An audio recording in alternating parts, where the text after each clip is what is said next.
Yeah, you know what you should do? Like, man. you should pull up you should pull up that sort of AI thing you did of him, that graphic with him in Man United shirt. I might have to do that. You know, I might have to do that. Yeah. We need him on the stream. We just haven't. We'd have that version instead. He'll probably run away though. Knowing him, will run away. He probably not come back. No. Yeah, man. So how's it going? You just got the braids done or something. Got them done fresh, man. It's got them done fresh. Yeah. I'm trying to regrow my I used to go for that hairstyle back in my youth. Back in your youth? You're younger than me, you dickhead. I'm joking, bro. I know. It's funny though. It's funny. Yeah, I'm gonna borrow your do-rag as well. Yeah, bro. I've got about 6 do-rags, bro. Gonna look like Eminem. I've got like yeah, exactly. I've got like what's it called? I've got like one for every occasion. Oh, serious? Oi! Can you smell what the controversy is cooking? We're back in this bitch. Okay, what you saying? We're back in this bitch. Yes, boys. What you saying? Too long. It's been too long. Obviously, this is for our millions of fans watching. We're not doing a proper cooking today. Today is just. I've been told this is just a chill one. Yes, it's just a but chill tomorrow, one. This is a warm-up where we're not going to roast you too much. Regardless of if Man United pull off a miracle of miracles tomorrow, it should not change the cooking I should receive it. Oh no, you're getting deep fried tomorrow, bro. I'm ready. I'm ready for it now. Fried, fam. But yes, boys, it's been a while. It's nice to see you both on the screen.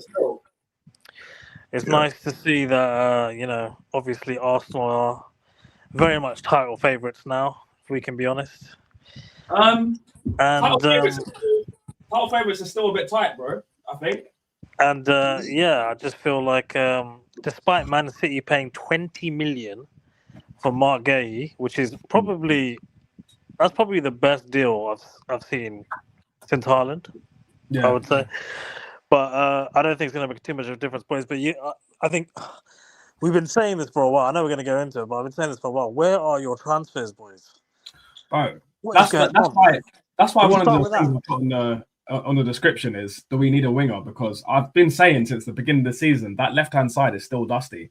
And you know what, yeah? Now that City have made 2 big moves, Semenyo and Guhei, I think Arsenal need to respond. Like, how much did they pay for Semenyo? Huh? How much did they pay for Semenyo? I believe they paid 60. 60? Yeah. Well, yeah, to get Semenyo and Guhei for 85 is crazy, man. That's crazy, man. You know what's even crazier? Before Semenyo signed for Man City, he called Arteta to say, "Can I come to Arsenal, bro?" Because he's an Arsenal fan, isn't it? God. Yeah, it makes me sick, bro. Like, I'm not being funny. They could have said, "Look, we're going to sell Martinelli in the summer. Your release clause is 50 million in the summer. You can come in the summer." Because at least that way, then City don't get him. And if we're not going to get him, at least make sure that City don't get him. But now City have got him and he's already bagged, bro. And it just all I had to see was that golden assist. Did you see that assist he did for, was it Sturkey on the week? Oh my God. He just had to look up once and just whip that in perfectly. It wasn't even like an easy cross. Oh man, he's such a good player, man. It's quality. Such a good player. Oh, it's quality, man. Yeah. But yeah, I mean, look, should we? Obviously, we're gonna get through all the proper matches that I missed, but can we talk about that game, man? Villa. Oh. Which what a second half from you boys. The game that changed everything. Oh, the 4-1. Yeah, the 4-1. Yeah, I mean, Ollie Watkins missed a couple of sitters in the first half, and I said, look, when I did my post-match reaction, I said, look, that first half was poor. We could have easily been 2-0 down at half time. But man, we stepped up in the second half. Odegaard finally unlocking the Owen Ozil, not the Owen no shoulder guard, and done Zubimendi. And bro, we just cooked that game, man. Like, we were pressing from the front. We looked hungry. Oi, AFC, big up to you always, man. Big up to the AFC, man. Big up AFC. What's up? Yeah, it's new. I know you haven't been around for a while, but AFC is a new regular now. No, I heard about you, AFC. Yeah, respect, man. Yeah. So, bro, like that first half, that first half was crazy, but the second half was even crazier, man. It was just annoying that we conceded. I think And even the David Raya save was crazy as well. But go on. Do you know the Unai Emery meltdown? Yeah, I kind of understood it because even when I was watching it, I couldn't really understand like how the momentum, because it was fairly even up until the second half, but it was just like within 10 minutes, you lot were like 2-3 up, and it was just like, how? Because it wasn't like you lot were like creating loads of chances in the first half, and I think you lot, I said this before, I think you lot are a really dangerous second half team. Like that first 10 to 15 minutes, I don't know what Arteta's done, but he's somehow got you guys to like really respond right at the beginning of the second half. Yeah. And I think honestly, you killed the game. I mean, for it to be 4-0 is embarrassing. Yeah. It's actually embarrassing. They're lucky they even got a consolation goal because I think it was Marlon that scored. I think with the rebound from Watkins scored. Oh, was it Watkins? Yeah, Marlon did the amazing one, and then Watkins scored the rebound. But even still, that they were lucky to even get that because the save that Raya did before that was one of the best saves I'm not joking. One of the best saves I've ever seen in my freaking life, bro. He does have his moments. Kurdish, what are you saying? How you feeling, man? Yeah, no, I feel good. No, I was just I was thinking about that Villa game actually. It's interesting because like the Villa game, that was one of the games where we're scoring goals. We looked really good. We looked convincing. Apart from that, mate, we've been picking up results. I think we've got one thing we consistently have is we've got this steel about us, and that's an interesting observation you have. We do start games kind of slow, and sometimes even if we go behind, we don't seem to like panic. We will grow into the game, which is a good thing, I suppose. So I feel like Arsenal this season. The reason why we're in that title race, we're kind of the favourites. I'll say slight favourites because we've got that steel in terms of managing games, and our fixtures, I think, remaining fixtures are more favourable than City. Definitely. So we're good now at managing the games. Last 5 fixtures versus ours, and ours are way better, by the way. Yeah. The only thing that makes me worry about City is this is the thing with City. They are ruthless. If they need a player, they will get the player. They don't care if it's the January transfer market. They don't care if it's the summer transfer market. They will get that player. They needed a defender. They got Mark Guhei. They needed a winger. They got Semenyo. We could have got Semenyo. We could have pushed for that, but we think, oh no, it's the January transfer window. Let's wait till the summer. Let's not panic. Let's not push the panic button. But I think sometimes a bit of urgency is needed. We've addressed our defense so many times really well. We haven't really addressed the attacking or the forward line as well as we should have, as we have addressed the defense. Hence why our defense is what's going to probably get us over the line. It's why we're in the conversation. They've literally, I think there was the stats like we only conceded 5 goals all season in the Emirates or something at one point. So it's crazy. Don't like how we are constantly conceding goals lately. Yeah, we are starting to concede a bit more goals and stuff like that, and that's gonna come. This is why I don't think you can rely on. I mean, you let that fucking lesbian score 2 goals against you on piss. The absolute Michael Jackson fraud.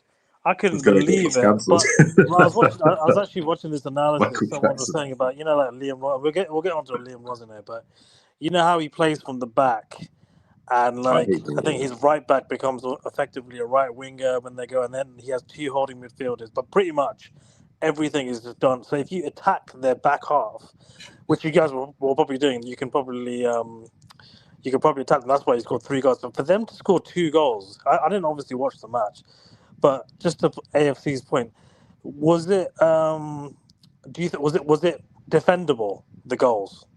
In other words, you know what? Can you excuse the goals, or was it really, really poor? I think the first one. I think the second one. I think Kepa should have been stronger. I watched the Turkish's podcast this morning, and James from Gooniverse basically was saying that he doesn't think there was anything wrong with the 2 goals. Those goals can happen, in a game. They can just happen. Two kind of against the grain goals. They can happen in any match, no matter how good the team is. I agree, but I think the second one was kind of unforgivable, man. The first one, it can happen when it's against the one to play. I think Zubimendi slipped or something. So I can't remember who slipped, and then they got through, and then they scored. Garnacho scores, but the second one from the corner, that one was unexcusable in my opinion. I was going to say, Guhei for 300k a week is calm. Do you know how much AFC? You wanna laugh, yeah? Casemiro is on 500k a week. No, brother. He can't be. He can't be. I think he's on some sort of. If someone just stat check the way. No, I think he's on 350, bro. I think he's on 350. I mean, 350 is still ridiculous for a player like that. He's done nothing. You know. I think he's been one of your better players this season, though. But actually, I want to create a little bit of a clip here because I need to address some things in the Man United fan base YouTube space. Yeah. Obviously, we don't shit on content creators or anything, but you know, Man Dem Talk, Man United, Saeed TV. I will say, Saeed TV, you are spot on with your analysis, with your meltdown of Amorim. I get it 100%. But on Man Dem Talk, I was proper disappointed with the Man Dem Talk, man, and especially with Rans. I couldn't believe Rans was defending Ineos. That's what I couldn't believe it. It was basically like Gary Neville on the fucking overlap. I'm surprised, and I was shocked that he wasn't holding them accountable. Every single Man United fan should be Ineos out after the last 2 years. It's a joke. It's unacceptable. But I want to shout out Niridan. The Niridan. Who? As in Saeed's cousin, Niridan. Oh yeah. The one who was like, "Stop eating biryani." That one. He came on the street. He was on the sick bed. He came on and he was like, and he clapped back at all of the people on that show, and he was like, "Get John," because you hear about Jason Wilcox. What he was saying, basically he quoted saying, "I like to interview with managers." This prick. So basically, this guy's been like trying to like. That's where the Amorim quote came from. Because Wilcox was trying to interfere too much, and I just wanted to say, I was pretty surprised that people were. I mean, some of the guys on Man Dem Talk were saying Carrick was in their top 3 permanent manager choices. I'm like, what are you smoking? Really? That is 3, maybe top 10, but not top 3, man. I'm not even a Man United fan, and for me, I think Carrick should just be till the end of the season. Like, your season's over anyway, so it doesn't really matter what happens from here. Like, respectfully, I can name 3 managers right now that would be a good fit. Luis Enrique, I don't give a fuck. I'll take him. Yeah. Yeah, obviously. Xabi Alonso, I don't give a fuck. I'll take him. And Nagelsmann. There's 3 players, 3 managers right there. Why am man talking to me about Michael Carrick and on perm? What's going on here? Yeah. Like, sometimes you got to call these people out. Like you need to up your standards if you think Michael Carrick is acceptable. You know what I mean? So I just feel like, obviously we'll get to Man United tomorrow properly, but I just wanted to say, like, we're a joke as a football club. There's no hope for us. You're a fallen giant, bro. Like, even banter aside, yeah, Man United's the client. Like, if you think we're going to get a result against City tomorrow, you're going to see tomorrow, because I know City. They're going to play their full strength team. I'm telling you, it's going to be a massacre. I don't think it is. I think it's going to be a draw. I think it's going to be a draw because I don't know what it is. Yeah, whenever Man United are free falling, whenever you play City at Old Trafford, other than like one season, I think you've drawn or won. Oh no, actually, I don't want to say that because I don't. You beat them. You beat them with Amorim. I'm all for hope and prayer, but what have you seen? Or hand on heart that makes you think. I'll tell you what I've seen. That your bald light skin savior is back, and so is Ahmad.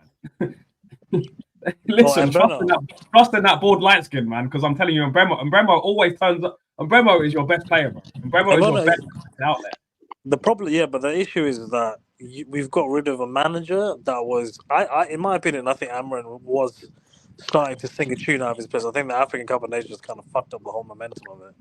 But I just feel like you've made a knee-jerk reaction to sack a manager with no contingency plan, and now what? We're just gonna ride out Carrick. It's just like it's not like we're like 15 points off top 4. We're like in the top 4 race.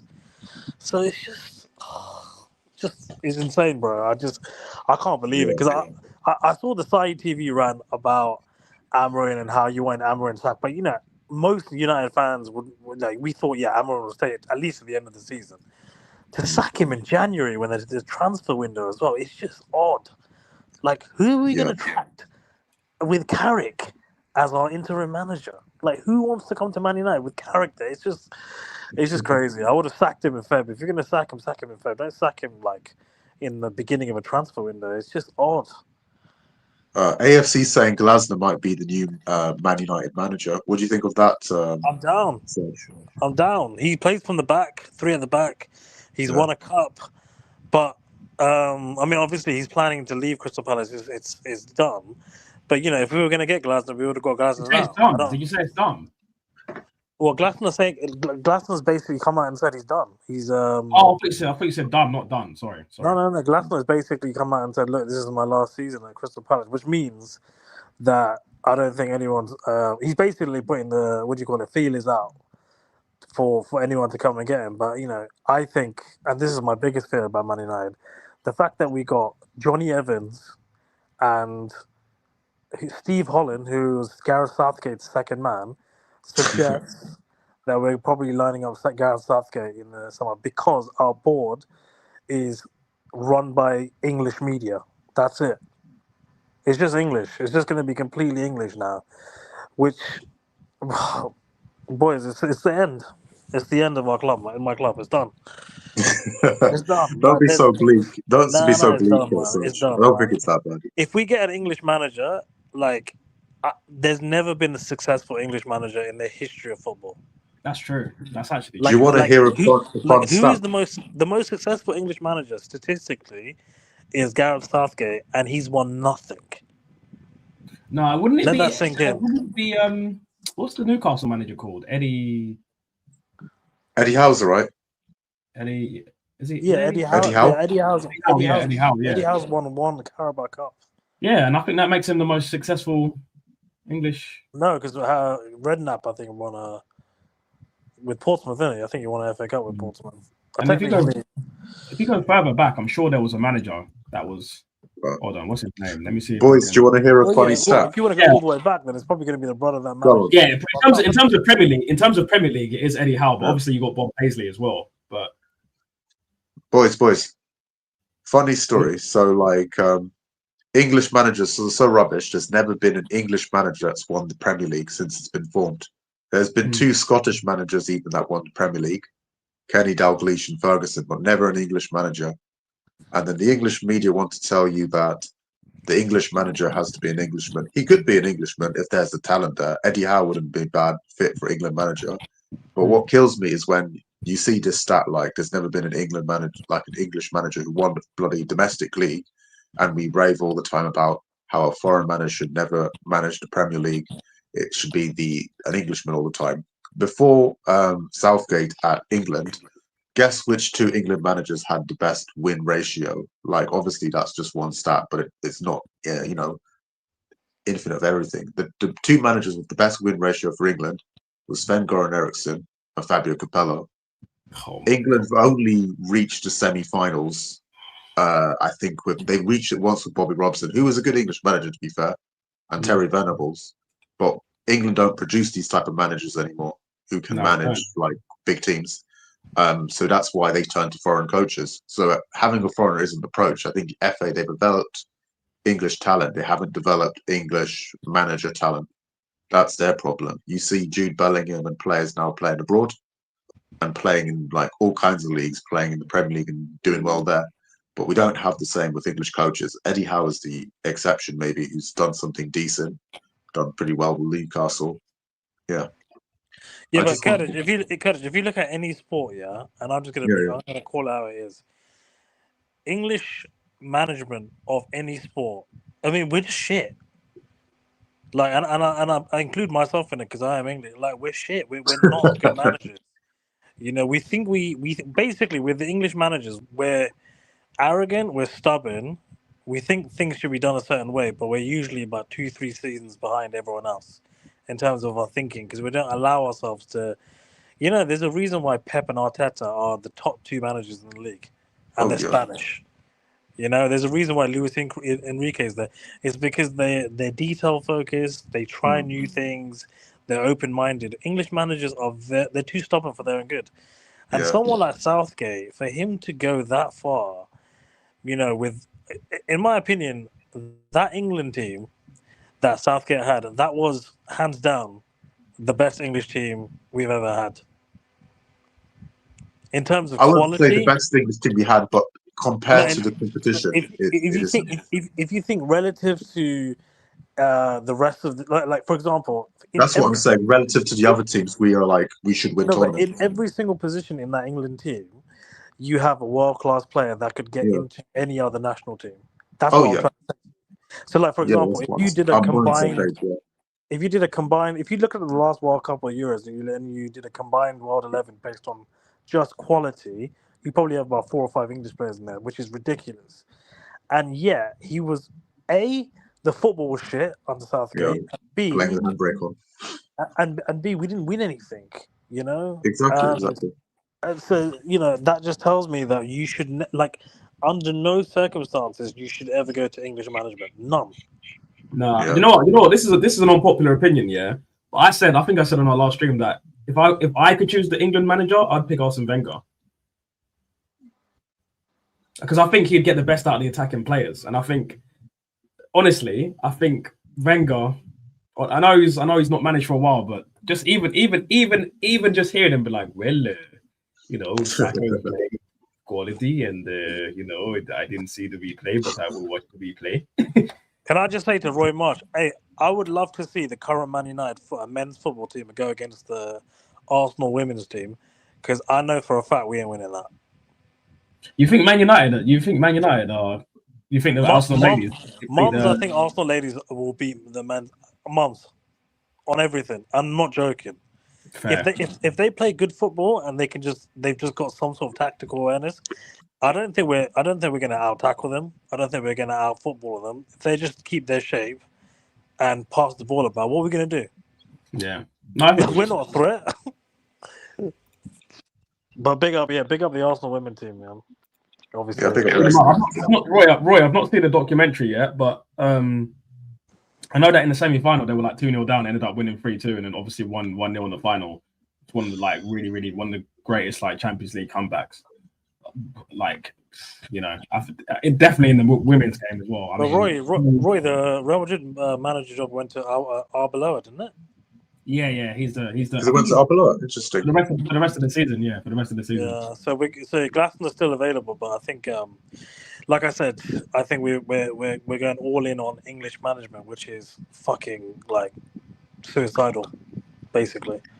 Maybe they look at Southgate. He could change he can spin the whole PR thing like he did with England, but it's a different beast like the Premier League. It's not like international football where you have a lot of time with players. You have to deliver quickly. You're under a lot more pressure. It's a lot faster. So I can't see him being a success, especially not at Man United. Man United, it really is going to need a lot of work to turn it around, to be honest. The squad isn't even, I think, as bad as people make out. I think it's more the stuff, the hierarchy. Like the Ineos thing is just embarrassing because Eric Ten Hag, his tenure wasn't great. They kind of stuck with him. They didn't really want to stick with him, so they were kind of passive.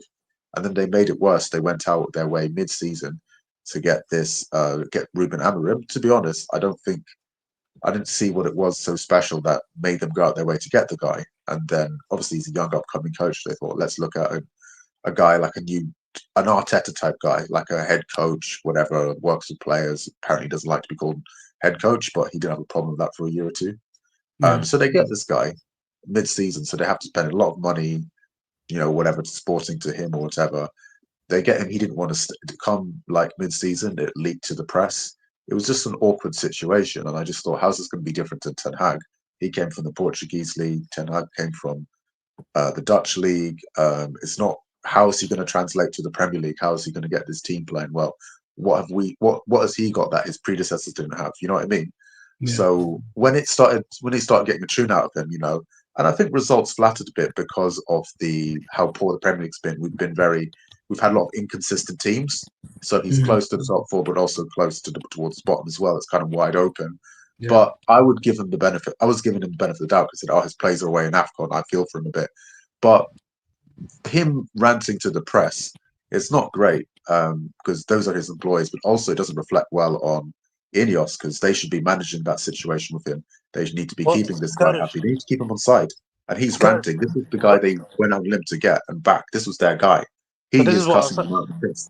It's complete shit show. Sorry, this is what I was saying about Jason Walcott because he's the whole thing. This guy. I mean, this is the thing. Look at Arsenal and City, right? Arsenal and City have got clearly defined roles. Sporting director does one thing, CEO does one thing. Like, it's defined. Arteta has his freedom to do what he needs to do. We don't have that at United. Jason Wilcox is the guy that basically tries to control the football team. And because it's all an English board, basically, with Omar Barada with being the exception, the board want to have it's basically the same thing as Bluecoat. Why do you think Bluecoat got rid of Maresca? Because Maresca didn't toe the line. So they put a yes man in Liam Rosenier, who basically, what me and Ty were saying, Chelsea is his first baddie. Exactly. Yeah, Liam Rosenier is basically the guy that goes to the club when he's 15 years old. He shouldn't even be allowed in, and he's whining on all the gal. That's the same situation he's in right now. He couldn't believe his luck. That's why he's just yapping all over the place right now, because his body's just in shell shock. He can't believe the situation he's in. Problem with getting a yes man in is basically he is just going to do whatever they say. And definitely. Same thing with Michael Carrick. That's what Clear Lake want, though. They don't want they don't want a Jose Mourinho. They don't want a Zidane. They want a controllable, sits at the front of the class, does my homework on time, top Nick. That's what they want, man. What's it called? Roy, brother, it would be a miracle for us to get a point. I don't think you quite understand how bad things have got. Like, Michael Carrick has got no aura. I'm telling you. Same way with Liam Rosenier. He's got no aura. Like, the fact that Garnacho scored the 2 goals tells you everything. Like, because I couldn't believe it. I couldn't believe Arsenal were not winning that 5-0. Like, I'm shocked that Chelsea are still in that tie. We are nowhere near good enough to get results. And City are motivated. They've got 2 of the best signings you could get. Like I can't remember the last time Man City lost a game, to be honest with you. Like, there's no indicator to tell me that we're going to do anything. And I'm pretty sure it's at Etihad, right? No, it's at Trafford. Oh, yeah. There's no chance. Might be even worse for you guys, to be honest. You play terrible at home sometimes. Exactly. Yeah, you actually play better. When you play City away, you actually play better as well. Basically, tomorrow is you might as well just put Wolves there. That's how bad we are. We're on par with that level. Come on, you've got that's too much, bro. We couldn't even beat Wolves. I mean, but like you're in a better position than them. I mean, you're a better position than Spurs, to be fair. I think it's maybe flattering to deceive because of this season, a bit of a weird one. But yeah, I think the Amorim thing, sacking, was a bit of a knee-jerk reaction. But at the same time, you don't want to look weak, so he didn't really have much of a choice. But they shouldn't have got themselves in a situation where the manager feels like he has to speak out. But yeah, you're right. There needs to be a clear structure of roles. The issue is that you know that guy they got from Newcastle. What's his name? Who's the guy that they got and then they sacked him after they got Amorim? Who's the guy? Who's like the sporting director guy from Newcastle that everyone wants? Oh, is it Dan Ashworth? They sacked this guy for Dan Ashworth. So they got Dan Ashworth in with Omar Barada and everyone, right? And they were like, okay, who do we want after Ten Hag? Apparently, Dan Ashworth wanted Southgate. Oh, God. And no one else wanted Southgate. So that's why Dan Ashworth walked when they got Amorim. And now I know they're going to basically walk back on the plan to get Southgate in and try and get Dan Ashworth back. That's pretty much what's going to happen, which is actually a joke. But, it is what it is, I mean, if you ended up next season getting Southgate, like, would you end up having to talk to Frank? Because the amount of hard stuff you'd have to use to cope to deal with having the fact that you've got Scarif Southgate. Because I'm telling you right now, if for some reason, let's say Southgate is Liam Rosenier. That's the only. Let's say Arteta wins the league. Yeah? Let's say Arteta does a madness, and let's say he wins the domestic treble. Yeah, FA Cup, League Cup title. Yeah, just hear me out for a second. Yeah, and then he's just said at the end of the season he's going to walk and he's going to go be the new Barcelona manager. Yeah, just for whatever reason, right? And then the Cronkies were like, who can we get next? And they were like, oh, we got Gareth Southgate. I'm telling you, I'm deleting this YouTube channel. I'm telling you, like, bro. No, but there's some managers you just wouldn't want anywhere near your club. No, but this is the difference. No, but this is a difference. Ty, you got a young, really, really good squad. Yeah. So even if Southgate came in, he wouldn't have to change much at all. I hear you, but he wouldn't have to change much. Do you know how much surgery needs to be done to this United team? And the fact that you're giving that to a man like Southgate is crazy. And not only that, we haven't got, like I said, the structure is really important. At Arsenal, you haven't got a Jason Wilcox. You ain't got to deal with a guy that tries to interfere with the manager. We got that. So, and all of that creates disharmony. And you know for a fact Bruno Fernandes is leaving now after Amorim. This is the other thing. Like, clearly they just want to clear out. And if you take Bruno Fernandes out of that team, we are fucked. Yeah, the guy's got the most chances created or something. I saw the stats the other day. I was looking at chances created because I was he's our most underrated player, man. Yeah, but I'd swap Bruno Fernandes for Odegaard now. Honestly, I'll do it for Pete, man. Like Odegaard, I hate Bruno Fernandes, but he's so much. He's not a good captain. He's not a good captain, but as a player, he is clear of that Beyblade fraud, bro. I'm telling you. I would just say Bruno Fernandes. I would put him as a good captain just because he leads by example on the pitch. I don't know. I know rival fans will say Bruno Fernandes looks like a rat or whatever, but like that's a joke. But he does look like a rat. Good player. He's a hardworking player.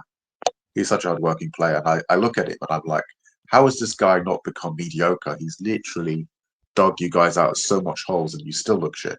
Imagine how bad you look. I think without Bruno Fernandes, you would have got. You know that season that you played Tottenham in the Europa League final. So yeah, last year you would have got relegated, bro.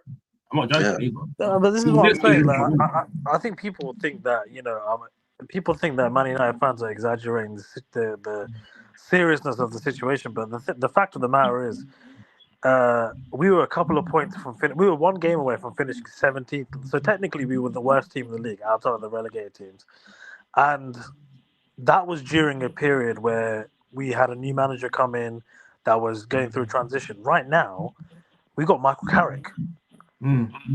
So at the start of next season, if we don't get someone we basically got to hire someone in the middle of the summer next season to start again. Like, I just don't understand the point of getting an interim manager now. Like, fucking sack this Carrick guy and get someone in. Get Glasner now. Like, but this is the thing. This is the seriousness of the situation. Like, this is the real point. I don't think we can attract a Glasner. No, you can. You need to pay the dosh, man. Just pay the dosh, and then even if he flops, like Amorim, he will get himself sacked to get the payout. I mean, managers can come to Man United if you've got all the money. No, I'll be real with you. I feel like Glasner could go to any other club and get decent money and just take the money. I don't think you can just pay off managers anymore, because you've seen what's happened with Ten Hag. You've seen what's happened with Amorim. You've seen what's happened with Ole. Like, it's the same thing over and over again. I just don't think, man. Like, if you're Glasner, you're probably thinking, why am I going to go United and just get sacked? Because like anyone that goes to United right now is getting sacked. Yeah, and everyone's kind of cursed. Even Mourinho, he was a serial winner. He hasn't looked the same since United, to be honest. Like, he went to Tottenham, even he couldn't break the trophy duck they had. He's gone to all sorts of clubs. Went to Roma, got sacked there. Fenerbahce didn't work for him. Benfica, he's third in the league. It's like that club is cursed or something when it comes to management. But I don't know. I think the problem with your club is definitely the structure above, because they've tried so many different things. They've tried the left field approach, getting the guy who's not the big name. They've tried the big names. They've just tried and chopped and changed so many times, and then you still got that shadow of Alex Ferguson looming over. Fans old enough to remember what it was to be like a trophy-winning dynasty team. So there's that pressure too. Arsenal haven't really had that pressure for a long time, hence why Arteta's untouchable. Arsenal fans love Arteta more than Liverpool love Arne Slot, and Slot gave them Premier League in his first season. That's how crazy it is. I want to address this quickly. Yeah, Roy said he thinks that Palace will free fall in the next 2 to 3 seasons. I think he's right. I agree. I think he's right. That what will happen is somebody will come and pinch Adam Wharton, and then because Mateta's going to leave as well, because he can go on a free in the summer. Mateta will leave, Adam Wharton will leave, and then I believe a couple seasons they're fried, man. They're fried. Yeah, you can't survive in this. I mean, to be fair, if you look at the league table, the bottom 3 teams are so far away from the rest of the league that it's a joke. So I think they're good for now.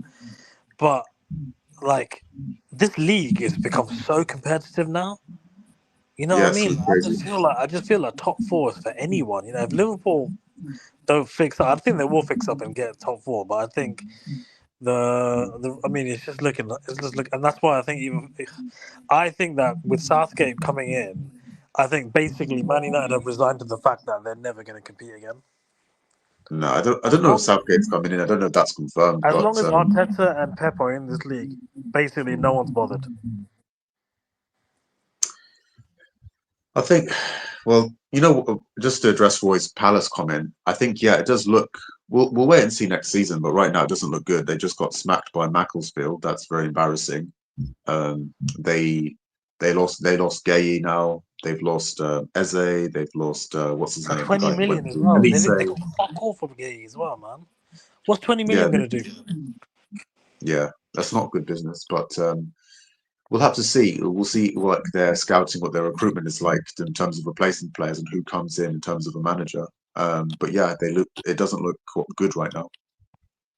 So yes man to the concrete. That's why we'll never get managers like Enrique, Flick, Inzaghi, Conte, and Chaloy, etc. Because they won't be a yes man for the concrete. I believe that. I believe that. I mean, even if you want to go, I mean, obviously this is my entire lifespan we're talking about. Even if you go back to Wenger wasn't exactly a top manager. It was some random guy from Japan. Do you know what I mean? So the only time we've actually recruited I wouldn't even say elite, but like a proper manager really that already had credentials was Unai Emery. We didn't even give him a chance. So AFC, I completely agree with that. If Arteta leaves, that's why I'm scared if Arteta leaves and doesn't win anything big, because I think our next manager will bring some nobody as well. Because they won't go get people and what's the brother's name? I can't remember, but Inzaghi anyway. Or Enrique or a Flick. You know what I'm saying? I completely agree with that. Yeah, I totally agree. Arteta for 6 seasons now. Seasons now looks a great decision by the club, especially when the pressure has been on from a vocal section of the crowd for him to be sacked from 2 seasons ago.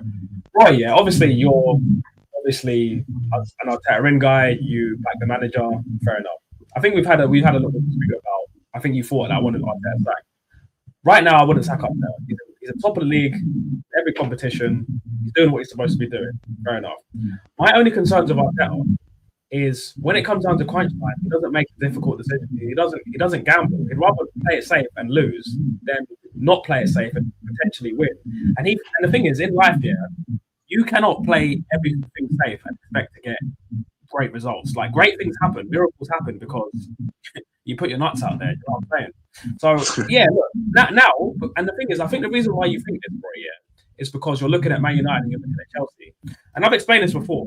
Man United have always been a terrible club. The only thing is, Alex Ferguson was a once-in-a-generation talent that made them achieve things that they probably shouldn't. Plus, the class of '92, 2 things coming together like a free like those 2 things happen at the same time is like insane. Secondly, Chelsea are a rich Brighton. Let me explain what I mean by that. So one of the people that are high up in Clear Lake said that they really, really like the Brighton model. And that's what they based their model over. So comparing us to Chelsea and Man United isn't even a fair comparison, to be honest. We should be comparing ourselves to Liverpool and Man City, because you can't compare yourselves to fallen giants, but then at the same time say that we're title challengers and Arteta is a great manager. These 2 things are not confusing. That's just my opinion anyway. Yeah, I think one interesting thing about this, like being on this channel, obviously, is like getting to know, I suppose, the Arsenal fan base in a bit more detail. So, like, I didn't know stuff like Top Gunner and Bottom Gunner and Arteta section and stuff like that. I think the thing about us as Arsenal fans, I think we've all, like any fan base, we've got like different views. I think some of us are like lean more towards Arteta, some lean the other way. Either way, we always want the club to win. I think with Arteta, I can definitely see where people like sympathize with him because, like I think post Wenger, I think people didn't realize, I think the good job Wenger did for Arsenal the same way people didn't realize the good job that Ferguson did for Man United. So when Wenger left, basically people thought, oh, just replace him. We're going to get we're going to win leagues and stuff now. We just need a top manager. But we saw how complicated it was. Emery struggled. He wasn't back fully. Arteta's come in. He struggled a few seasons. Now he's made progress. But yeah, like hopefully this season is the season where he breaks the duck and he wins a major trophy. I love to be wrong and I love to see him win and lift the title, just like any other Arsenal fan would be. That's one thing with football. It's like a religion sometimes. People get like really deep about it. But yeah, if Arteta doesn't win the Premier or Champions League, he needs to be sacked. Yeah, shout out to you, AFC. I think that's a good opinion. either sack this season or next season, something like that. But it depends on what the Kroenkes want at the end of the day. We are the fans, obviously. We all have different voices, different views on it. Not everyone would agree with that. Some people would, some people wouldn't. But I think ultimately it's the Kroenkes who make that decision. And at the moment, they're thinking financially. Arsenal always making profit, and they're making money. They're in the Champions League space. They are competing for the titles. They might not have won it yet, but they might be worried about replacing him. And there's always that risk of if you replace Arteta, you can go backwards. So that's why a lot of fans are like Arteta in. But like you guys said as well, there's also the need to take risks because people always assume things can get worse. It could get better. You never know. Can I be real? I think the difference between Arteta being a success, like Arteta, I think, let's just be honest, Arsenal are good enough to win the Premier League, 100%. Yeah. But if Pep, basically, if it's all down to how they negotiate with Pep, because apparently he's leaving at the end of the season. I don't know if it's true or not, but if they get Pep to stay in the league for the next 3 to 5 years, I think that's the difference between Arteta winning, because I think he's going to win at least one Premier League. I think that's the difference between him winning 1 or 4. That's how dominant I think Arsenal can be. Because if as soon as Pep leaves Man City, they're not going to be the same team. And the levels that you guys are playing at, I don't think anyone can catch you apart from the City team under Pep.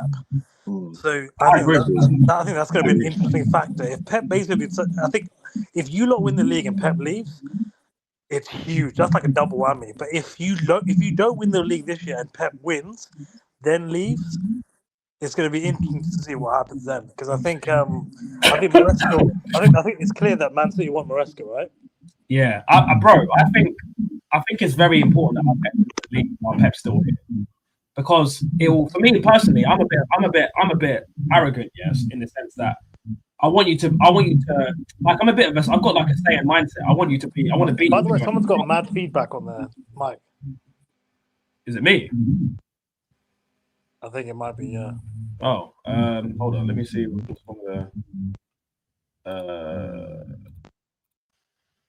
I've clicked to automatically adjust my mic volume. So is that better? Can you hear that? Sorry. Yeah. Sorry. Right. That's all right for me.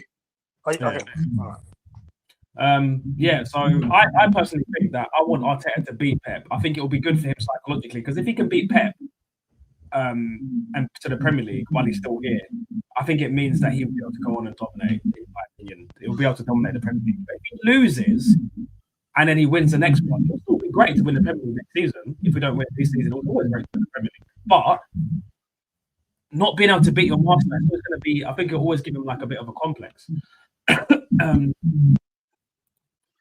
Tottenham sacking Mourinho before the cup final was stupid. Mourinho could have won that trophy. Yeah, I think about that sometimes. Even as an Arsenal fan, I think that's hilarious that they sacked. Yeah, that's quite funny. A manager that got them into a final, which is I think Mourinho mentioned it a lot. He says a club that never wins a trophy sacks a guy that wins pretty much a trophy everywhere he went to, which is quite ironic. I think Conte and Mourinho, I think they probably have sleepless nights and they remember that they had a stint at Tottenham because they won everywhere else. They're like, why did I go to that club? Exactly. But yeah, Conte, I agree with that comment. I don't know who put it in the chat, whether it's Roy or AFC, but they were saying like that clubs like Arsenal or Man United would never hire like a Conte or whatever. Because I would pay money to see Conte manage Man United. That'd be hilarious because he's a good manager, but he would clash the hell with Ineos. He would rip them apart. It would just be hilarious because he could probably fix them, but like the club wouldn't want any drama or anything like that. That's honestly the best thing Man United can do right now is just. I mean, I'm seeing in the comment section everywhere. I think there's going to be a mass protest. I think there's going to be a mass riot. It's been years in the making. I think the quality of football is not good enough. I think price is going up as a joke. And yeah, like I think honestly, if they brought Oli back, it would have been even worse. Like imagine going back to Oli. Oh God. Yeah, that's mad. It kills me that Man United fans are saying Carrick because like you already tried the ex-player thing. Don't you think it's time to move on from like the Ferguson players and all that, the old guard? And try this is why if you watch the overlap with Gary Neville, Jamie Carragher, and Roy Keane, just look at the comment section. Like everyone is calling out Gary Neville for being basically an Ineos mouthpiece. They're all bought pundits, and the only one that talks sense is Roy Keane, pretty much. And Oh yeah, I like Roy Keane because he's never been a puppet. Hey, when Roy Keane just goes, just do your job. Not your baby. No, but the reason why people like Roy Keane is because they know Roy Keane can't be bought. His opinion can't be bought. And Gary Neville and ex-players, they're all basically tied into the club in some way or another. Pretty much with Michael Carrick coming in, it's basically a way for Sir Alex Ferguson to control the back, to control him, to pull the strings, basically, which he was doing with Ollie. That's basically what's going to happen. Yeah, I don't like Gary Neville. He goes everywhere where the money is, like Qatar or whatever, promoting the World Cup, not talking about the human rights element and stuff like that. He's very much like a puppet, I think, and yeah, I don't know. I just don't like him. He was talking to Sturridge one time. Didn't like how he was talking to Sturridge. Sturridge was explaining to him about the Liverpool situation. He was saying it's not a mystery Liverpool have dropped off. Obviously, Diogo Jota passed away. Luis Diaz left. They got players in. They haven't settled. It doesn't take a genius like to work out why they have a bit of a wobble. You know, it's natural. If these sort of circumstances can happen. And Gary Neville's like, it's a mystery, blah, blah, blah. And then because Sturridge has a different opinion, he's given this weird, dirty look, like, I'm Gary Neville. Don't you know who I am? Kind of thing. Like, okay, we get it. You're a famous pundit and you seem to be everywhere. Everywhere who pays you, like, you'll be on ITV, you'll be on Sky. But you know what I mean? Let other people speak. Let people, like, have their opinion. He's a pundit too, so let him have his piece and say stuff. Have you noticed, Kurdish, how the quality of punditry has gone down on Sky Sports? Yeah, because they just want the race bait.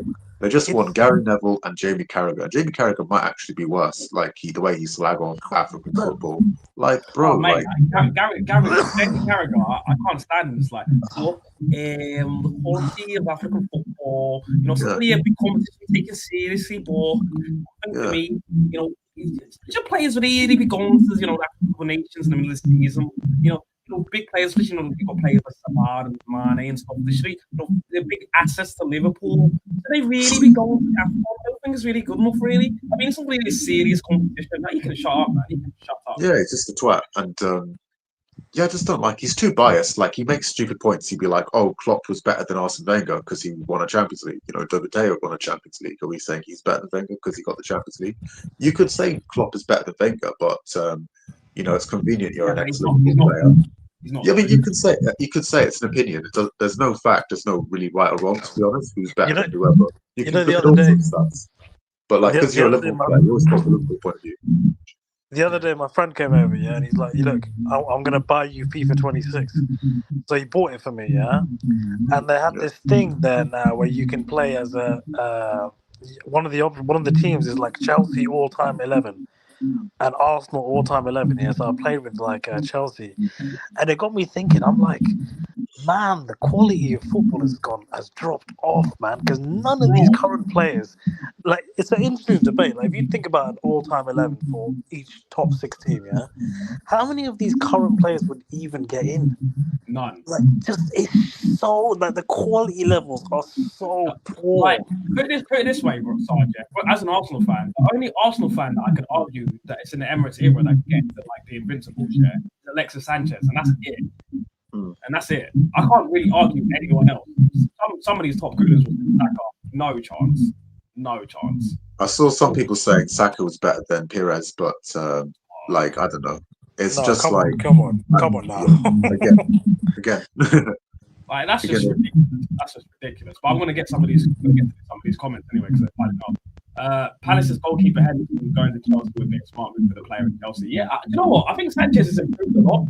I think it would be a good move for Henderson, and I think it would be a good move for Chelsea. But I do think I say that, but then he basically gifted Walker a goal yesterday. So I don't know, man. I mean, I'm not a Chelsea fan. I don't really care about. I hope they lose, but objectively, I do think it would be a good move for Henderson and Chelsea as well. And he doesn't be that expensive either. Manchester United should get a goalkeeper like Kelleher or like what's his name, Trafford. I mean, his name's Trafford. What more do you want? No, you never get it. I was gonna say one of the bright signings. One of the bright things I do actually like that our keeper Laments. Gomez, he's good. He's French, which I like. And I think, honestly, some of the players we got, and Bueno, Cunha, they're good signings, but I just think that our midfield is just non-existent. I think the one good thing with Carragher coming in is that he should be able to sort this midfield out in some way, with Kobe mainly coming in and doing a job. But I think it's just we've got to get Bruno Fernandes replaced. We've got to spend big money for Bruno, man. Big money. Yeah, I like Bruno, but I think I you got to just come for the future. I just think the same thing with Eze. Eze came in as kind of like an Odegaard kind of backup. I just don't think you can get a player like that. Like Bruno. I think Cunha is a good start, but I just don't. We're not going to be able to replace someone with the output of Bruno Fernandes in terms of chances created. Those kind of players just don't exist. So sadly, it's just good. I basically think we're the new Tottenham. That's just the way it is. Knowing these funkies, when I said Darkside, they probably hire Per Mertesacker or Jack Wilshere as number 2. Do you know what? Obviously, Per Mertesacker left the academy yesterday, I believe, which is a shame because he's done even I like Wanyeri, Arthur Skelly, Max Salmon, Saka, Salmon, Heaven, Chido Obi Martin. Still at Man United now, but he's done. I think he's done well. But to be honest, AFC, if the Cronkies were looking like a player to come back to the club and be the manager for me, and I had no choice, it has to be Cesc Fabregas. It has to. Yeah, I was going to say Cesc. Yeah, he's doing all right at Como as well, so it wouldn't be just like some apprenticeship thing. You know what I mean? I know Como isn't as big a club as Arsenal. Obviously, it's a new club, but at least he's got some prior experience. When we got Arteta, it was quite left field. Yeah, exactly. Fun's most important always. When legends speak about managers, you know what? For me, the only Arsenal, I'll be honest with you, I kind of disagree with this from an Arsenal point of view because I think people like Keown, Dixon, who else? Alan Smith, they're so biased, bro. They're so biased. Like when Martin Keown gave Odegaard the man the match at Aston Villa, I was like, yeah, he's on the payroll. He's so fried, man. He is so fried. He's so fried. For me, the only Arsenal legend I listen to. Tony Adams when he called out Odegaard enough captain, and obviously everyone else I don't really listen to. They chat. And Emmanuel Petit as well. Emmanuel Petit holds them to the sword, man. He holds it. I think with Henry he's a bit more of a diplomat, but I can rate it because he's a legend and he has he's got a reputation to uphold. But he doesn't bullshit you know what I mean? He doesn't try to be a philosopher or whatever. He doesn't try to make more out of things like Gary Neville and Carragher do. Like they try to play all small stats and all this shit, but they'll make points basically after the stuff has happened and say, oh, this is why it happened. But they say that in hindsight. They don't say if they predict stuff, they get it all wrong all the time. I love how Wenger just stays quietly in the background and lets Arteta get on with it without running to the media with a quote every month. The club must really appreciate that.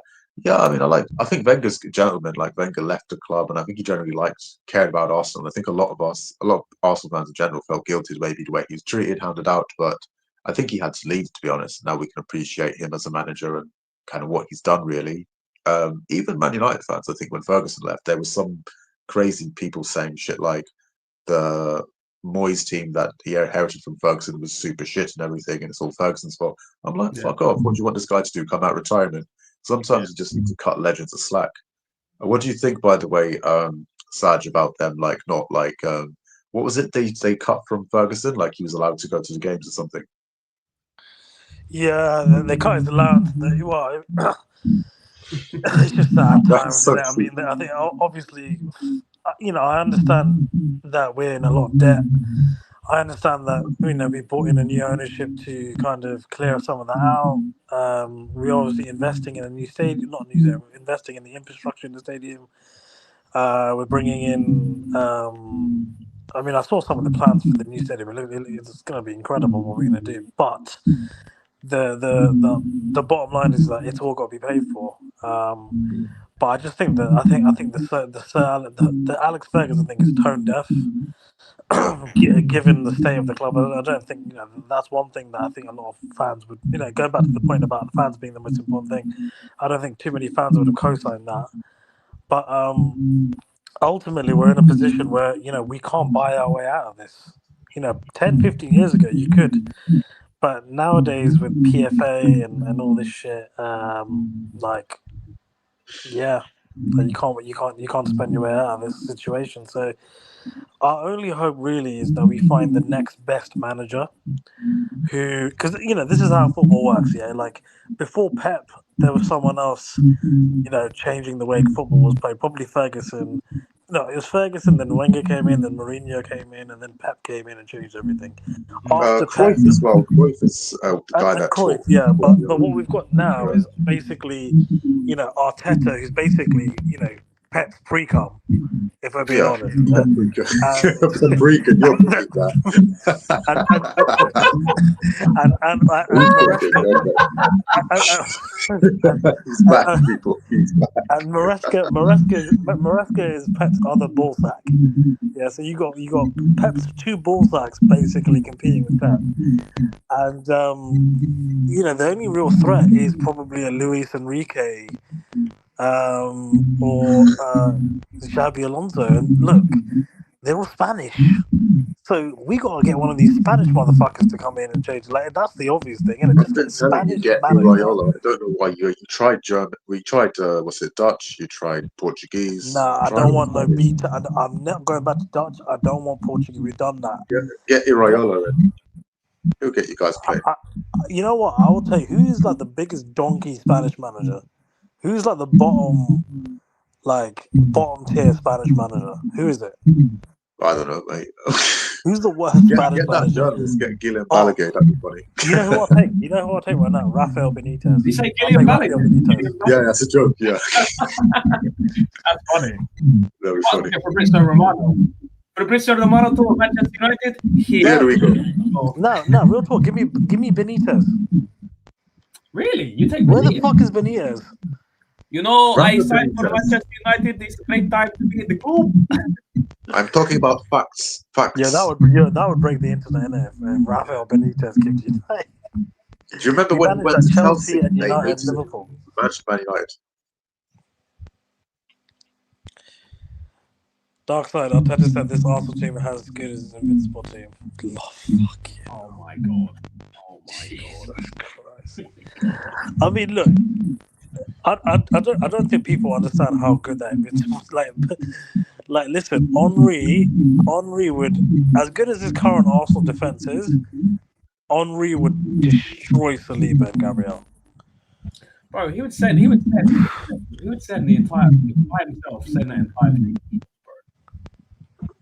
Two pieces. Would any of these players get into the Invincibles? Maybe Declan Rice?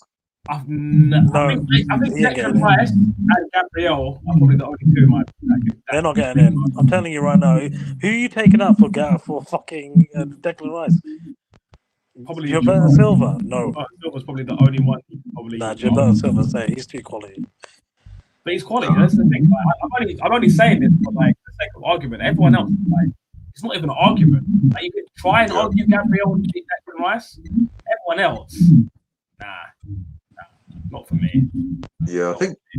Yeah, who was the centre backs then back then? It was Sol Campbell, isn't it? Sol Campbell. Sol Campbell, Toure. Maybe you'd swap Toure for Gabriel. That's something you could debate.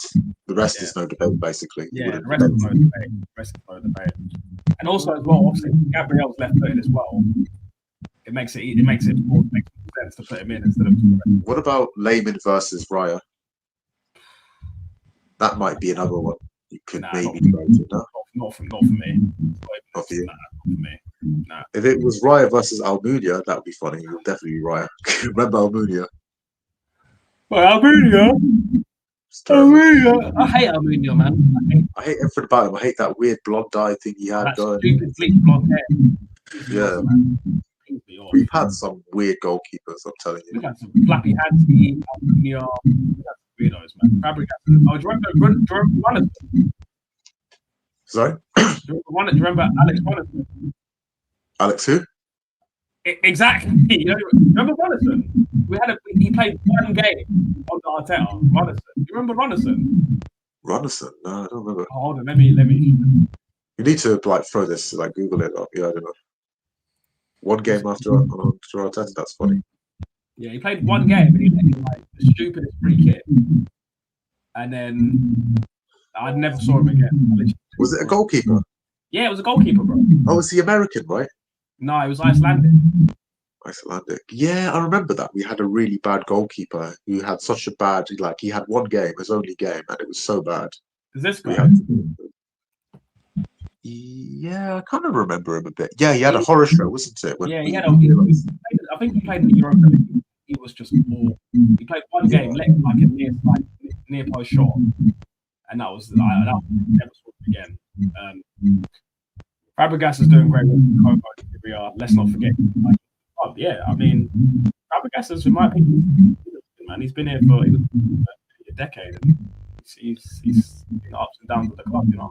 Yeah, it really annoyed me. We let Fabregas go to Chelsea. He wanted to come to Arsenal, and we were like, oh, we got Ozil or whatever.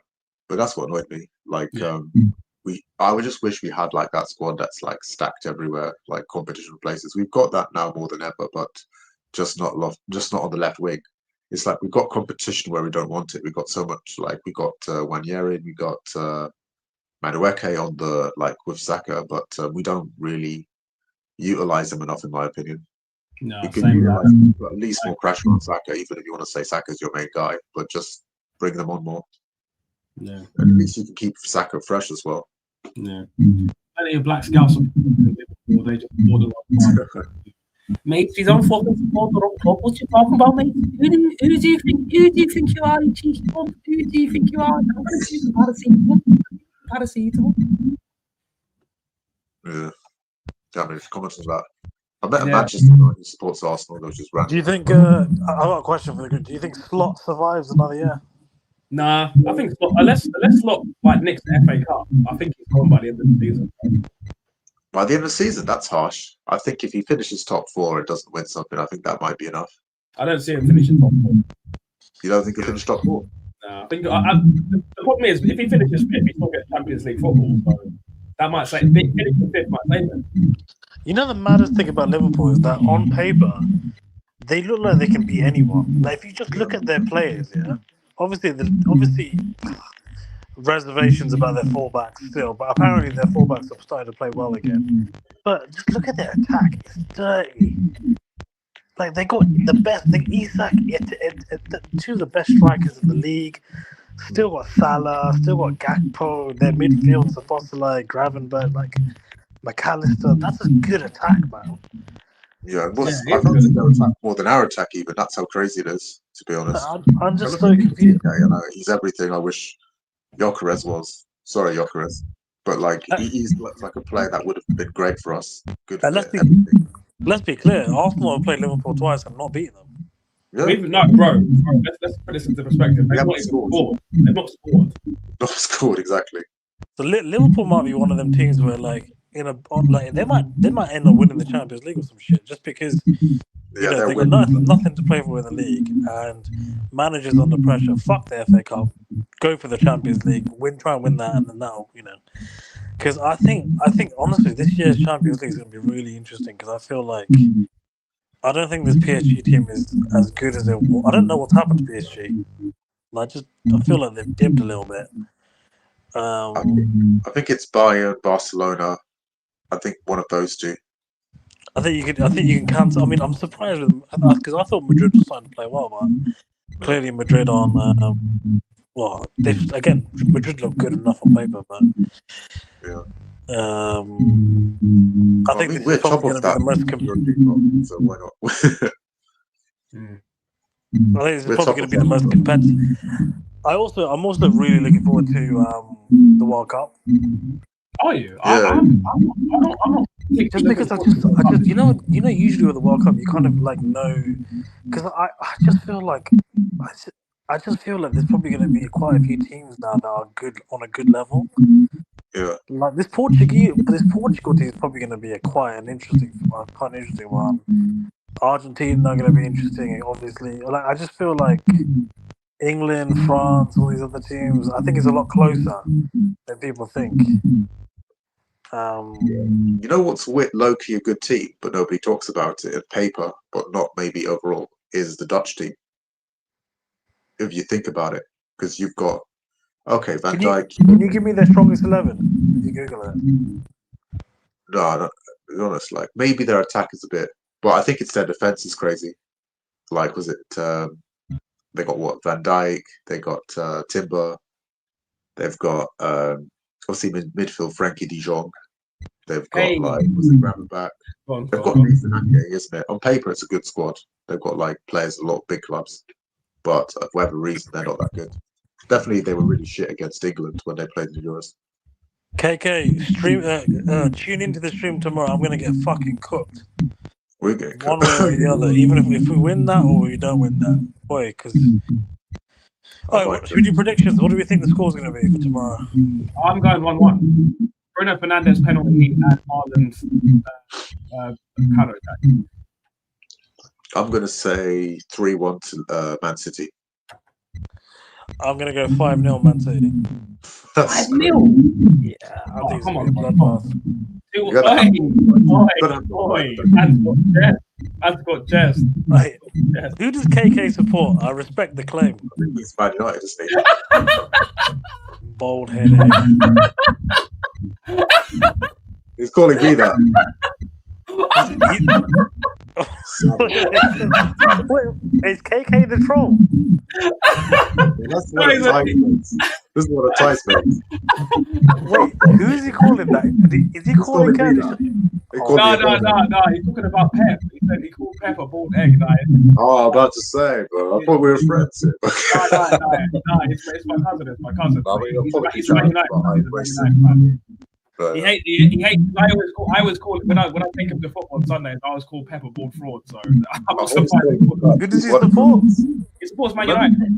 Oh, KK, big up, man. But KK, you're smoking crack if you think we're winning that. Sorry, that caught me off guard. Bald egg, you know. That's too funny. Remember that guy? What's it? Passion fruit. The guy was like, what's it? If Arteta, if Pep banged Arteta's wife, Kurdish would pop out. I was like, that killed me. I thought that was one of those moments. Yeah. But yeah. Fair enough. 2-1, man. Fair enough. I think because I'm not really talking about this in the title, so I think I need to speak about it. Arsenal versus Forest. I think we're 3 o'clock kickoff. First, I want to get score predictions for them. Well, if Arsenal, against Forest. Playing again? We're playing Forest. Home or away?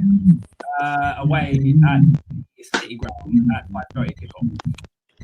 2-1. 2-1 Arsenal? Yeah. 2-1 Arsenal. Kurdish? I'm going to say 4-1 Arsenal. Because Nottingham Forest aren't really in good form. I'm going to go 3. I'm going to go 3-0. I think we score 3. I think they're awful. I think they lost. I think the only thing for me is Callum Hudson-Odoi. I don't even know who else they got like as an attacking them. Can't really see them. I like that. Do you know that Brazilian guy? He's all right. What, Maria? Igor Jesus. He's just in a really struggling side, but I think he's all right. Yeah. He's like a striker. Yeah, I think they signed him from Botafogo in Brazil. He's all right. He won the Copa Libertadores with them, I think, a season or two ago. Nice. Let me just look at Nottingham Forest. They support Zinchenko as well. Great.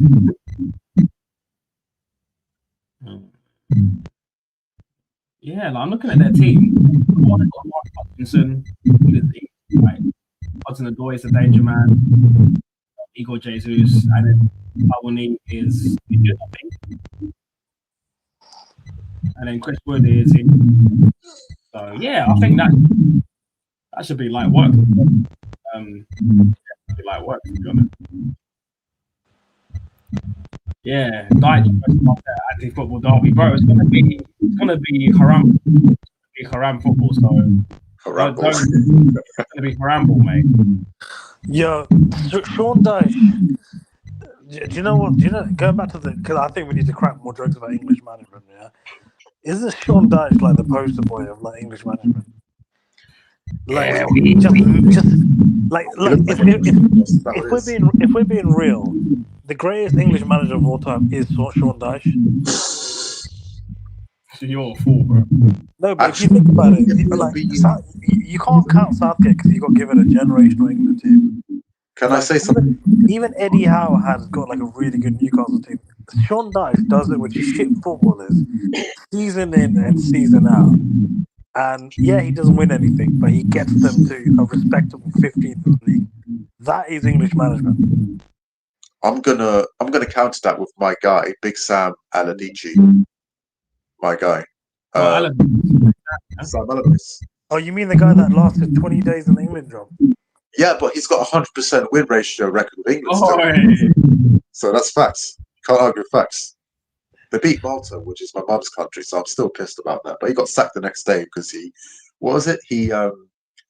What happened? He got some fake. There was some fake thing, right? There was somebody caught him like dissing Roy Hodgson or something. Oh my God! How can we forget about Roy Hodgson, the GOAT? What, the Icelandic clap? He's the reason that Icelandic clap is famous worldwide. You see all the teams go. Do you not remember whose squad Jurgen Klopp inherited to win the league? Yeah, let's not forget Roy Hodgson laid the path for Klopp. No, it wasn't. It was Rodgers. It was Rodgers. He inherited Rodgers' squad, isn't he? Oh, he did actually. Yeah. But Roy Hodgson, I think, was before him, isn't it? But Roy Hodgson was terrible. What about Kevin Keegan? Kevin Keegan. I think Kevin Keegan got second with Newcastle. Yeah, the Entertainers. Yeah, that was the days. Kevin Keegan's up there for me.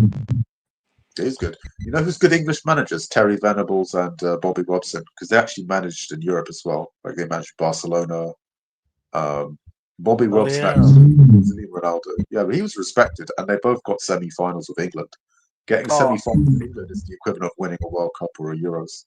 Now, put some respect on Nigel Clough. Like Brian Clough, you mean? Brian Clough. Which one is it? Brian Clough is the famous one, right? Nigel Clough. Who's the dude that like got like Nottingham Forest out of like the championship into the league, won the league, then won the Champions League or some shit? Like that's the guy. Brian Clough, but obviously Nigel Clough also managed them, so yeah, that's his son. Yeah, Brian Clough. Yeah, Brian Clough is probably the best English manager of all time for sure. For what he achieved. Definitely the best. He never, I think, became England manager again because he wasn't a yes man. He's quite controversial. You know who would have been a good England manager as our mate Wheeler and Dealer, Harry Redknapp. As much as I hate Tottenham, he would have been, I think, a decent. Kevin Keegan got cancer. If I was an England manager, I'd play Crouchy and the phone. Terrific players. I've seen Nico Cranch. I know he's not English, but I think he'll do a good job. Do you know what I mean? He'll change his name to Nicholas Cranshaw or something. Nicholas Cranshaw. He would like get him naturalized. He'd say, "You're not Croatian. You're English. You're from Cornwall." Or something. Yo, did you hear the latest Liam Rosinia quote about man age? Now, two things came out this today. He got his players and squad to wash their hands. And the second thing, real talk, that was a quote. He's teaching them to wash their hands. The second thing is he's getting them all to do Lego, to do team bonding. Have you not seen this? These new managers, they're weird. Swear to God, bro, they're weird. What do you mean? What's he doing, man? Yeah, the Liam Rosinia is like the biggest David Brent. Someone called him a LinkedIn manager. LinkedIn final months. Oh God! Yeah, this moment, you never know. I'm not gonna lie. As an Arsenal fan, like ever since you lot beat Villa, you've seen United draw to Wolves. Hey, bro, can I ask you a question? Have you got TV playing in the background? Nah, it's you. It's me. Hold on, let me mute my mic. It is. I've been telling you, it's your mic the whole time. Keep saying something. Oh no, it's me. Is it me? Bro, it's Kurdish, bro. Is it Kurdish? It was Kurdish, yeah. Oh my God, Kurdish. Sorry, guys. Mute your mic. Yeah, mute your mic again quickly. Yeah, it's you. Oh my god! Because I knew it wasn't me, bro. Man's upgraded. I got the proper thing now, man. I got the proper thing. I've been trying to cut you to slack, but I was about to call you and be like, "Bitch, you gotta sort this out because I can't take this anymore." Like man. Kurdish, you can only yap when you're being told. Nah, it's bad, Kurdish. I'll tell you, it's bad. It's bad. It's bad. It's getting worse. It's bad. What's happening? Have you got a new mic or some shit? Me? No, Kurdish. No. Can I speak now? All right. Yeah, you can speak. Yeah, I think it might be my dad coughing in the background or something. I don't know. And he had to put the TV loud, or talks in Arabic. Of the 7 clubs that won the Premier League since 1992, how many have been relegated from that? Like that? Just Leicester, right? Or no, Leicester, Blackburn. Leicester, Blackburn, right? Leicester, Blackburn. Yeah. Man City, they got relegated. Did they? Yeah. Leicester, Man City, free. Yeah, free. That's it. Chelsea ain't been relegated. Arsenal ain't been relegated. United ain't been relegated. Yeah, that's one thing we. Leicester been relegated. Yeah, so it's Leicester, Blackburn, and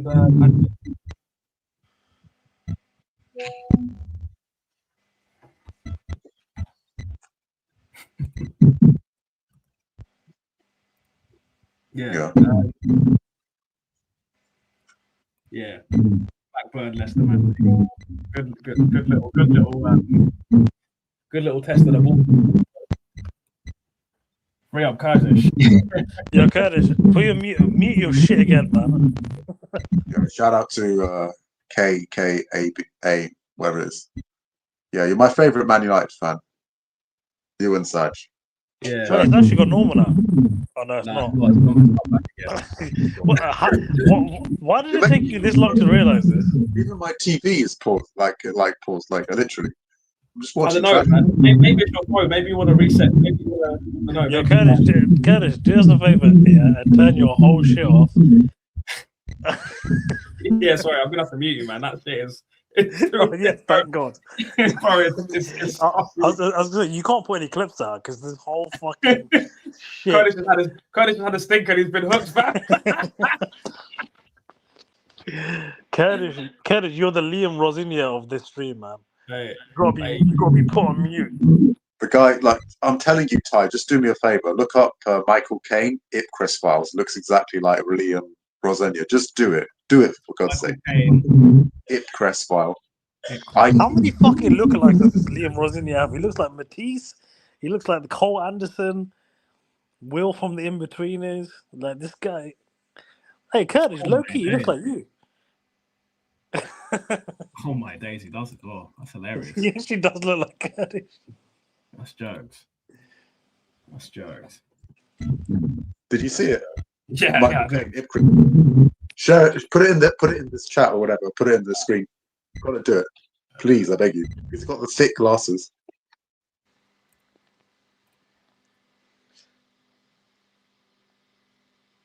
Which one do you want? This one. I mean, this makes him look cool. You know what I mean? He's just not cool. This is one of my favorite spy movies. So basically, in the 60s, this is like one of Michael Caine's breakthrough movies. Is this the Italian job? It's similar, but it's basically like a nerdy James Bond. He plays a character called Harry Palmer, ironically. No connection to Cole, but yeah. I think we should do a film-related stream once. Yeah, we need to do football. What do you think we should do? A film related. I think me and Kurdish are like full on. I'm like a full on film nerd. Oh, I'm not a film nerd. We can do it. I beg you, Ty. Look up. Have you heard of a comedy called The Full Monty? No. Basically, it's a comedy, right? About these guys that are broke, so they become male strippers, and they're dancing, and they're like, the guy's like, they're giving them dance instructions, and it's like they stand in a line, and the guy says, "Do the Arsenal offside trap, stand in the line." So they reference Arsenal in that segment. It's hilarious. That's jokes. That's jokes. That's what it's about. Yeah, it's funny. It's a funny. What happened to our guy, man? Couldn't take any more Arsenal chat. I don't know. I've been hooked. But yeah, Arsenal are in so many film references, but Yeah. pitch and stuff with Colin Firth, and that's the '92 season. Yeah, we've got to do a film-related one. So are you into any like football like themed movies? Obviously, Football Green Factory. Green Yeah. Well, I'm trying to think of any other films I've seen. Everyone's seen them. She's the man. I know it's not really a football film, but I remember watching Snoop Dogg had a show about family, and it's what David his daughters had to play football. It was so random. Right. Obviously, Bender like Beckham, right? Semenyo to City. Want them to, how are we meant to win? Flipping with baldy pet. Bro, man. People out in this chat. Yeah, can I tell you how we're not going to win it? By appointing Michael Carrick. Sorry, bro. I have to mute you for a bit, bro, because the noise, bro, is so bad. It's actually jarring me. It's actually. I'm gonna wrap the stream up anyway, so it's fine. Anyway, can we make a point? Like Curtis, you gotta sort that out for the next stream because it's bad. No, if you can hear that, what's mad is I don't think you can hear yourself. But if you heard what you've been listening to, it's honestly every time you unmute yourself, it sounds like you know when you play Pokemon and you throw the Pokemon out, you make Pokemon cry. Every time you unmute yourself, I can hear Charizard like. Oh my god, yeah. No, Curtis, mute yourself, please. Point taken. I'll get headphones or something next time. Yeah. All right, cool. All right, guys, we're gonna wrap the stream there. We're gonna have two. I think we're gonna do 2 streams tomorrow. Post-match reaction for the City game, and then do you want to do one for the Arsenal game, or do you want to do one big one? We gotta do 2 because we gotta make up for the lack of. All right, cool. So we're gonna do 2 streams tomorrow, guys. We're gonna do post-match reaction for Manchester Derby. That will be around 3 p.m. Then we'll have the Arsenal versus City stream. That'll be around 8:30. Any last words, Kurdish, before my ears bleed? The what do you call it? The background noise. Can't hear it, but yeah. Great stream as always. Good to have Saaj back on the channel, and yeah. Until next time. Okay. Until next time, guys. Hasta la próxima. Hasta la próxima. For crying out loud. See you later. Freaking hell.